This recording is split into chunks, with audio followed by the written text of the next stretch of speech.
আপনারা জানেন বিশ্ব প্রতিবন্ধী দিবস এবং সেই বিশেষ চাহিদা সম্পন্ন মানুষদের সংবর্ধনা দেওয়ার প্রোগ্রাম ছিল। বিশ্ব প্রতিবন্ধী দিবস উপলক্ষে কর্মসূচি তৃণমূলের। বসিরহাট সাংগঠনিক জেলার সাধারণ সম্পাদক নুরুল ইসলামের উদ্যোগে রক্তদান ও নিখরচায় স্বাস্থ্য পরীক্ষা শিবির, বসে আঁকো প্রতিযোগিতার পাশাপাশি ফুটবল প্রতিযোগিতার আয়োজন ছিল। সাংস্কৃতিক অনুষ্ঠানও। আপনারা জানেন বিশ্ব প্রতিবন্ধী দিবস এবং সেই বিশেষ চাহিদা সম্পন্ন মানুষদের সংবর্ধনা দেওয়ার প্রোগ্রাম ছিল। উদ্দেশ্য অন্য কিছুর উদ্দেশ্য মানে আমাদের হাইশেখ নুরুল ইসলাম প্রাক্তন আমাদের সাংসদ, তিনিও আজকে নেই, এবং প্রয়াত শেখ সাহেব আমাদের ছোট ভাই, আমার অঞ্চলের মেম্বার, তারাও নেই। তাদেরকে তো ফিরিয়ে আনতে পারবো না, তাদেরকে বাঁচিয়ে রাখা মানুষের সামনে, তারা মানুষের জন্য কাজ করতো, মানুষের পরিষেবা দিত, তাদেরকে বাঁচিয়ে রাখার প্রচেষ্টা। আর খেলার প্রচেষ্টা এটাই যে মানুষ ছেলেপিলে এখন মোবাইলমুখী হয়ে গেছে, তারা মাঠমুখী নেই।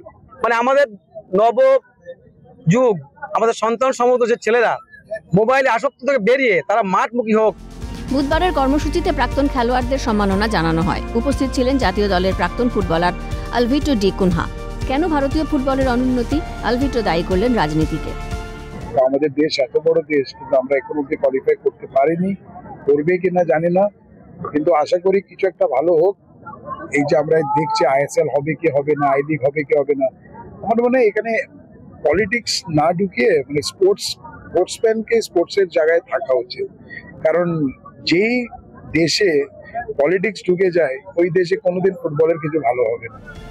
আলভিটোর মন্তব্যে সহমত পোষণ করেছেন তৃণমূলের বসিরহাট সাংগঠনিক জেলার সাধারণ সম্পাদক নুরুল ইসলাম। বলেন, সহজ সত্যই বলছেন আলভিটো।